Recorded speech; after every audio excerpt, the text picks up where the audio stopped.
শেষ চৈত্রের ঘ্রাণ লেখিকা নূরজাহান আক্তার আলো পর্ব ১।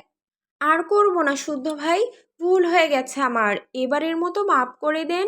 জীবনেও আর অবাধ্য হব না আপনার। উক্ত কথাটি বলতে বলতে প্রাণপণে ছুটছে শীতল। তার পেছন পেছন চেলাকাঠ হাতে তেড়ে আসছে শুদ্ধ। ঘামে ভিজে আছে পরনে টি শার্ট। মুখভঙ্গি অত্যন্ত গুরুগম্ভীর।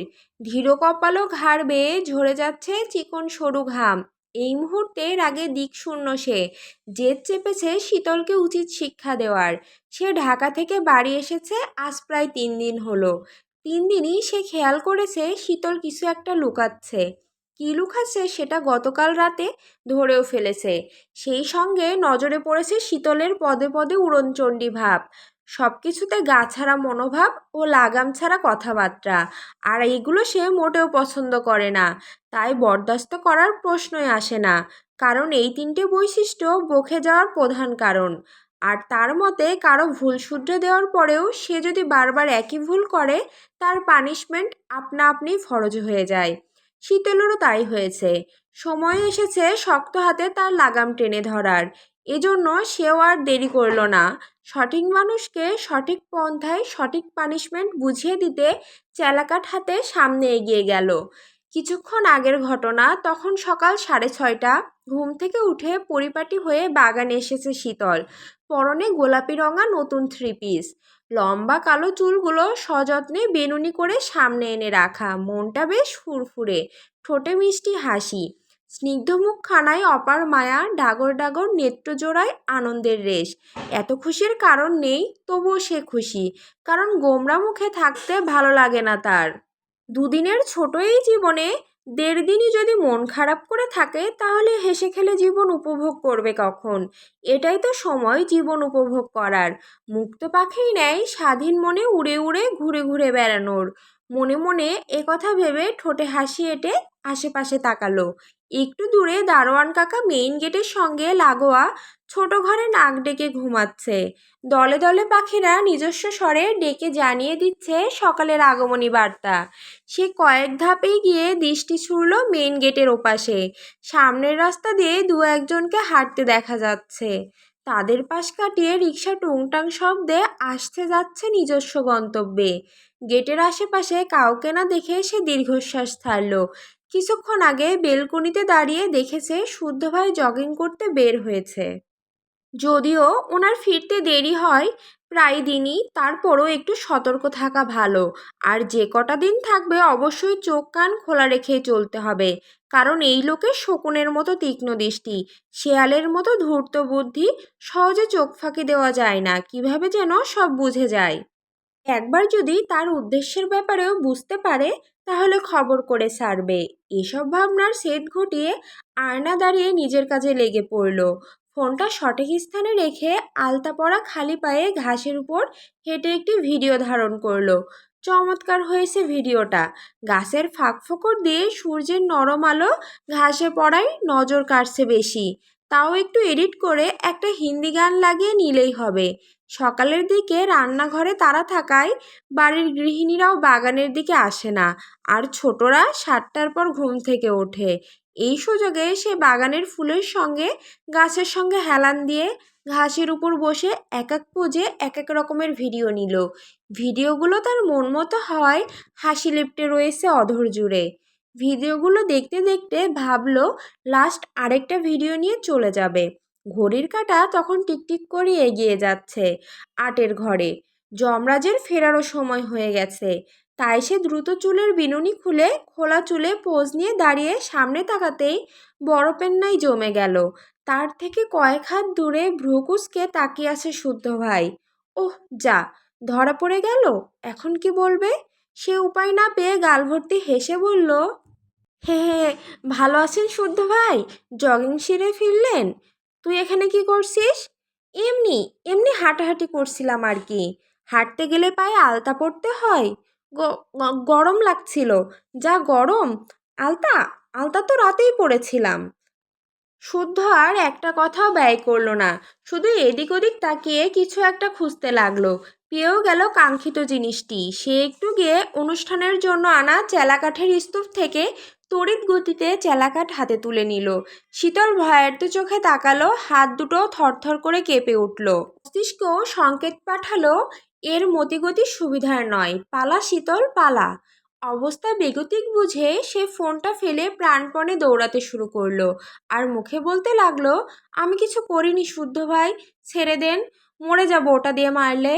সকাল সকাল মিথ্যা বলায় রাগে কোনো উত্তর করলো না শুদ্ধ, তবে ওর মুখ দেখে মনে হলো ধরতে পারলে খবর আছে। এদিকে প্রত্যেক দিনের মতো ঘড়ির কাঁটা 8-এর ঘরে পৌঁছানো মাত্র ব্রেকফাস্ট করতে বসেছে বাড়ির কর্তা ও তাদের সন্তানরা। সামনের চেয়ারেই বসেছেন সারাফাত, শাওন ও শাহাদাত চৌধুরী। এরপরে সায়ন, শখ, সৃজন, সাম্য ও স্বর্ণ। আরও 3টে চেয়ার ফাঁকা, সেখানে বসবে শুদ্ধ, শীতল আর শতরূপা। একটু পরেই শতরূপা চৌধুরীও এসে বসলেন। পেশায় তিনি আইনজীবী, উপশহরে থাকেন নিজস্ব ফ্ল্যাটে। একমাত্র ছেলে রুবাব করিম পেশায় মেরিনার, বছরের একবার ছুটিতে আসে। বর্তমানে মাঝ সমুদ্রে থাকায় যোগাযোগ হয়নি কয়েকদিন যাবৎ। এখানে উনি মাঝে মাঝে আসেন ভাই ভাবি, ভাইপো ভাইজিদের সঙ্গে সময় কাটাতে। সবাই এসেছে, শুদ্ধ আর শীতল শুধু অনুপস্থিত। ওদেরকে ডাকতে স্বর্ণ কেবল উঠে দাঁড়াতেই বাইরে থেকে থরবর করে ছুটে আসতে দেখা গেল শীতলকে। শীতলের পেছনে শুদ্ধকে দেখে সকলেই হতবাক, বিশেষ করে তার হাতের মেহগনি গাছের মোটা চেলাকাঠ দেখে বিস্ময়ে খেয়ে হারিয়ে ফেলেছেন সকলে। এইটুকু মেয়েকে চেলাকাঠ দিয়ে মারতে তেড়েছে, মারলে মেয়েটা বাঁচবে? কি এমন বড় অপরাধ করেছে চেলাকাঠ দিয়ে মারতে হবে? তবে শুদ্ধ রেগে আছে দেখে সীতারা চৌধুরী আগে ছুটলেন ছেলেকে বাঁচাতে। চেলাকাঠ দেখে বুঝতে বাকি নেই শীতল আবার কোনো কাণ্ড ঘটিয়েছে, নয়তো ছেলেটা হঠাৎ রাগলো কেন? এখন যদি রাগের বশে দুঘা বসিয়ে দেয় তখন কি হবে? ওই হাড়গিলে শরীরে শক্ত মার হজম করতে পারবে? এদিকে ছুটতে ছুটতে হাঁপিয়ে গেছে শীতল, মুখ থুবড়ে পড়ে যাওয়ার উপক্রম। বড় মাকে আসতে দেখে ভরসা পেল। পায়ের গতি একটু শিথিল করা মাত্রই পায়ের পেশি বরাবর বাড়ি বসিয়ে দিয়ে দিল শুদ্ধ। বাড়িটা জোরে দিয়েছে বলার অপেক্ষা রাখে না। তীব্র যন্ত্রণায় সে পা ধরে ওমাগো বলে চিৎকার করে সেখানেই বসে পড়েছে। শুদ্ধ আরেক ঘা বসানোর আগেই সীতারা চৌধুরী দ্রুত বেগে চেলাকাঠ ধরে নিয়ে বললেন, ছেড়ে দে বাপ, কি করেছে মেয়েটা? এইটুকু বাচ্চা মেয়েকে চেলাকাঠ দিয়ে কেউ মারে? মরে যাবে তো মেয়েটা। যাক, মরে যাক, এরকম বেয়াদব থাকার চেয়ে না থাকাই ভালো। কিন্তু কি করেছে সে, বলবি তো নাকি? সকাল সকাল ঘুম থেকে উঠে ডাকাতের মতো রুদ্ররূপ ধরলি কেন, হ্যাঁ? একটা কথা বলতে বলতে উনি ছেলেকে একটু দূরে সরাতে চাইলেন, কিন্তু শক্তপোক্ত দেহের পুরুষালী দেহটাকে একটা পাও নড়াতে পারলেন না। সে এখনও তীক্ষ্ণ দৃষ্টিতে তাকিয়ে আছে শীতলের দিকে। এদিকে কাঁদতে কাঁদতে পেছন থেকে বড় মাকে জাপটে ধরেছে শীতল। মাত্র একটা বাড়ি খেয়ে হাউমাউ করে কাঁদছে, চোখ মুখ লাল করে ভয়ে সিটিয়ে আসে বড় মার পেছনে। ফাটা বেগুনের মতো চুপসে গেছে এক বুক সাহস। শুদ্ধ রাগে ফুঁসছে, আরেকটা বাড়ি দেওয়ার জন্য হাত নিষ্পিস করছে, কিন্তু সীতারা চৌধুরী হাত ধরে থাকায় পারছে না। তাকে কাঁদতে দেখে শুদ্ধ আরেকটা দেওয়ার জন্য মাকে সরাতে গেলে শীতল কাঁদতে কাঁদতে বলল, আর করবো না ভাইয়া, এবারের মতো মাফ করে দাও। আর করবি কি না পরের হিসাব, এখন করলি কেন? বারণ করেছিলাম না? বলেছিলাম চৌধুরী নিবাসের মেয়েরা এত সস্তা না, সস্তা মেন্টালিটি দেখাতে চাইলে বাসার বাইরে বেরিয়ে যেতে বল, বলেছিলাম। শুদ্ধর ধমকে কেঁপে উঠল শীতল, বড় মাকে ধরে পরপর মাথা নাড়ালো। অর্থাৎ শুদ্ধ বারণ করেছিল। তাকে মাথা নাড়াতে দেখে শুদ্ধ মায়ের হাত ছাড়িয়ে সাইড থেকে আরেক ঘা বসালো শীতলের পিঠে। তখন সারাফাত চৌধুরী কয়েক ধাপ এগিয়ে গুরুগম্ভীর সুরে বললেন, বাড়ির মেয়ের গায়ে হাত তোলা এ কেমন বিহেভিয়ার শুদ্ধ? এর আগে বারণ করেছিলাম না তোমাকে? মেয়েরা বড় হচ্ছে, যখন তখন তাদের গায়ে হাত তুলবে না। বাড়ির মেয়েটা যদি অবাধ্য হয় শুধু মার কেন, প্রয়োজনে গলায় ফাঁস দিয়ে সিলিংয়ে ঝুলিয়ে রাখবো। বড় ভাইয়ের কথা শুনে শখ আর স্বর্ণ গুটিয়ে গেল। ভয়ে একে অপরের মুখ চাওয়াচাই করলো, কারণ তারাও সদ্য প্রেমে মজেছে। কথা যদি শুদ্ধ জানে ওদের মেরে শুটকি করে রোদে শুকাতে দেবে। বেঁচে থাকলে অনেক প্রেম করা যাবে। ছেলের কথা শুনে সারাফাত চৌধুরী খুব বিরক্ত হলেন, তাচ্ছিলের নজরে তাকিয়ে রইলেন। এই ছেলেকে কিছু বলা না বলা দুটোই সমান, মুক্ত নয় যেন ধারালো ব্লেড, যা বলবে কাট কাট উত্তর যেন প্রস্তুতি থাকে। তবুও তিনি দমে গেলেন না, ছেলেকে শাসিয়ে বললেন, সে যতই অন্যায় করুক সেসব দেখার জন্য আমরা আছি, তুমি কেন মারবে? কারো অপকর্ম যদি আমার সম্মানে সামান্য ছিটে ফোঁটাও দাগ লাগায়, তাহলে আমি তাকে ছেড়ে দেব না, সে হোক বাবা মা কিংবা কাজিন। এ কথা বলে সে শীতলের দিকে তাকালো। ভয় পেয়ে শীতল ছিটিয়ে গেল বড় মায়ের পেছনে। শুদ্ধ তখন অপর হাতে থাকা শীতলের মোবাইলটা সজোরে আছাড় মারল মেঝেতে। মোবাইলটা ভেঙে চুরে খান খান হয়ে ছিটিয়ে গেল চারিদিকে। শখের মোবাইলের করুণ দশা দেখে শীতলের কান্নার গতি বাড়ল। কত কেঁদে কেটে ফোনটা কিনেছিল সে, অথচ এই বর্বর লোকটা ফোনের জান কবজ করে নিল। তখন সারাফাত চৌধুরী কিছু বলার আগে শাওন চৌধুরী শুদ্ধকে জিজ্ঞাসা করলো, কি করেছে শীতল, মারছিস কেন, বলবি তো নাকি? শুদ্ধ নিজের মুখে কিছু বলল না। বাধ্য হয়ে শীতলী ফোঁপাতে ফোঁপাতে বলল, টিক টিকটক করেছি। তাকে অর্ধেক কথা লুকাতে দেখে শুদ্ধ ভ্রু বাঁকিয়ে তাকাতেই পুনরায় বলল, 4 দিন হলো একটা প্রেমও করছি।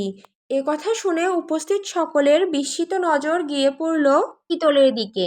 বলে কি এই মেয়ে, মাথা ঠিক আছে এর? তখন শুদ্ধ স্বর্ণ আর শখের দিকে তাকিয়ে কড়া কণ্ঠে শুধালো, তোরা জানতি না? দুই বোন এবার ভয়ে গুটিয়ে গেল। ভয়ার্তের ছাপটা তাদের চেহারায় ফুটে উঠল। এ কথা তারা জানতো, শীতলের পেট পাতলা, যেটাই করুক তাদের বলে দেয়। তাদের মুখ দেখে শুদ্ধ যা বোঝার বুঝে গেল। এরা তিনজনেই এক ঘাটের মাঝি। এদের খবরও তার জানা আছে। একজন প্রেম করে টিউশন টিচারের সঙ্গে, আরেকজন ভার্সিটিরই একই ডিপার্টমেন্টের ছেলের সঙ্গে। এই দুটোকেও একটা শিক্ষা না দিলে হবে না ভেবে ওদের দিকে তেড়ে গেল শাওন চৌধুরী। থামালেন, তিনজনকে খুব বকলেন। মেজো বাবার বকা শুনে শখ স্বর্ণ শীতল মাথা নিচু করে দাঁড়িয়ে রইল। অতপর এদিকের পরিস্থিতি সামলে নাস্তার পর্ব শেষ করে যে যার যার কর্মক্ষেত্রের উদ্দেশ্যে বেরিয়ে পড়লেন। সারাফাত ও শাওন চৌধুরী ওনাদের অফিসে চলে গেলেন। ওনারা নিজস্ব আলাদা আলাদা ব্যবসা দেখাশোনা করেন। শাহাদাত চৌধুরী আর্মি অফিসার, কিছুদিনের জন্য ছুটিতে এসেছেন, বর্তমানে আছেন চট্টগ্রামে। সারাফাত চৌধুরী বাড়ির বড় কর্তা। ওনার সহধর্মিণী সিতারা চৌধুরী এবং তার 3 সন্তান সায়ন, শুদ্ধ, শখ। সায়ন পরিবারের বিরুদ্ধে গিয়ে রাজনীতি বেছে নিয়েছে, বলা যায় বড় মাপের রাজনীতিবিদ সে। শুদ্ধর পড়াশোনা চলমান এবং সে একজন গবেষক। সে ঢাকায় থাকে, সুযোগ বুঝে 2-4 দিনের জন্য বেড়াতে আসে। আর শখ অনার্স শেষ বর্ষের ছাত্রী। শাওন চৌধুরী এই বাড়ির মেজকর্তা, তার সহধর্মিণী সিরাত, তাদের যমজ ছেলে সৃজন ও সাম্য। তাদের বয়স 12 বছর। ওদের দুজনের চেহারা একই রকম, চট করে তাকিয়ে আলাদা করা মুশকিল। জন্মগতভাবে তাদের দুজনের চোখে সমস্যা, বিধায় চশমা পরতে হয় দুজনকে। রোগশোকও হয় একসাথে। সকালে একজনের জ্বর এলে 2-1 ঘন্টার মধ্যে আরেকজনের গা গরম হবে, মিস হওয়ার স্কোপ নেই। তাই একজন অসুস্থ হওয়া মাত্র সিরাত মানসিকভাবে প্রস্তুত নেয় আরেকজনের সেবা শুশ্রূষা করার। তবে তারা স্বভাবে হয়েছে উল্টো, একজন উত্তর মেরু তো আরেকজন দক্ষিণ মেরু। শাহাদাত চৌধুরী হচ্ছে এই বাড়ির ছোট কর্তা। ওনার সহধর্মিণী শিমিন, তাদের 2 মেয়ে স্বর্ণ ও শীতল। স্বর্ণ অনার্স 2য় বর্ষের ছাত্রী, শীতল সবে কলেজে পা দিয়েছে। শাহাদাত চৌধুরী চাকরিস্থল চট্টগ্রাম, সেখানে থাকেন। স্ত্রী সহ মেয়ে দুটোকে সবার সঙ্গে চৌধুরী নিবাসে থাকেন। তারা এই বাড়ি থেকে এক পা নড়তেও ইচ্ছুক নয়। ধরাবাঁধা নিয়মে নাকি খাপ খাওয়ানোর তাদের পক্ষে নাকি সম্ভব নয়। এ কথা শুনে উনিও কিছু বলেন না, কারণ ওনার অনুপস্থিতিতে স্বর্ণ বা শীতল কম আদর পায় না। বরং সারাফাত সাফওয়ান চৌধুরী সহ বাড়ির প্রত্যেকটা সদস্য একটু বেশিই ভালোবাসে তাদের। সিতারা, সিরাত, শিমিন 3 যা যত্ন করে আগলে রাখে পুরো চৌধুরী পরিবারটাকে। সব মিলিয়ে নেয় নিজেদের মতো করে। তবে মজার ব্যাপার, এই চৌধুরী নিবাসের প্রতিটা সদস্যের নামে শুরু দন্তস্ব অথবা তালবস্য দিয়ে, যেটা সচরাচর কোথাও শোনা যায় না, দেখাও যায় না। সায়ন রুম থেকে বেরিয়ে সিঁড়ি দিয়ে নামতে নামতে খেয়াল করে শীতল কান ধরে দাঁড়িয়ে আছে। তার শাস্তি এখনো শেষ হয়নি। ড্রয়িং রুমে শুদ্ধ বসে, তাই পালাতেও পারছে না। সে শীতলের দিকে তাকিয়ে খ্যাক খ্যাক করে হেসে বলল, আর ছেলে পেলি না, শেষে কিনা ড্যান্ডিখোরের প্রেমে পড়লি? শীতল মুখ তুলে তাকালো। পায়ের ব্যথায় যান যায় যায় অবস্থা। সায়নকে হাসতে দেখে রাগ হলো খুব।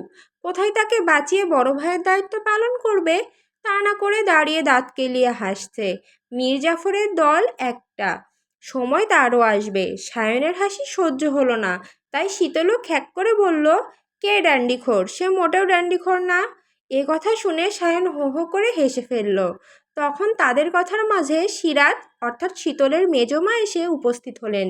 উনি সায়নের উদ্দেশ্যে বললেন, ড্যান্ডি কিরে বাপ? ড্যান্ডি এক ধরনের আঠা, ডানরাইট অ্যাডহেসিভ নামের আঠাকে ছোট করে ড্যান্ডি বলে। ইলেকট্রনিক যন্ত্রপাতি, ডিভাইস, চামড়া এবং প্লাস্টিকের পণ্য জোড়া লাগানোর কাজে ব্যবহৃত হয় ডান্ডি। এটা এখন নেশা হিসেবে বেছে নিয়েছে অনেকে। সায়নের কথায় চোখ সিরাতের কপালে উঠে গেল। উনি আঁতকে উঠে বললেন, হ্যাঁ রে শীতল, শেষে কিনা আঠাখোরকে পছন্দ হলো তোর? ব্রেকআপ করে ফেল মা, আঠাখোর জামাই চাই না আমাদের। আঠা দিয়ে জামাই আপ্যায়ন করে কিভাবে তাও তো জানি না। মেজমায়ের কথা শুনে সায়নের হাসি বেড়ে গেল। সে হাসতে হাসতে বলল, কেন মেজমা? আঠার দিয়ে সব আইটেম বানাবে, আঠার পোলাও, আঠার কোরমা, আঠার রোস্ট, আঠার কালাভুনা। আমাদের শীতলের ইউনিক জামাই বলে কথা, তাকে ইউনিক আপ্যায়ন না করলে চলে? এ কথা বলে সায়ন আবারও হাসতে লাগলো। খাবারের আইটেমের নাম শুনে সিরাত মুখ কুঁচকে নিলেন, আর শীতল বিরক্ত হয়ে তাকিয়ে রইল। বড় ভাইগুলোর কাজই হলো ছোট বোনদের বফের ভুল ধরা। কি যে মজা পায় কে জানে। তবে বাড়ির সবাই জেনে গেছে দেখে সেও ভেবে নিল আজই ব্রেকআপ করে নেবে, নয়তো শুদ্ধ ভাই চেলাকাঠ ভাঙবে তার পিঠের উপরে।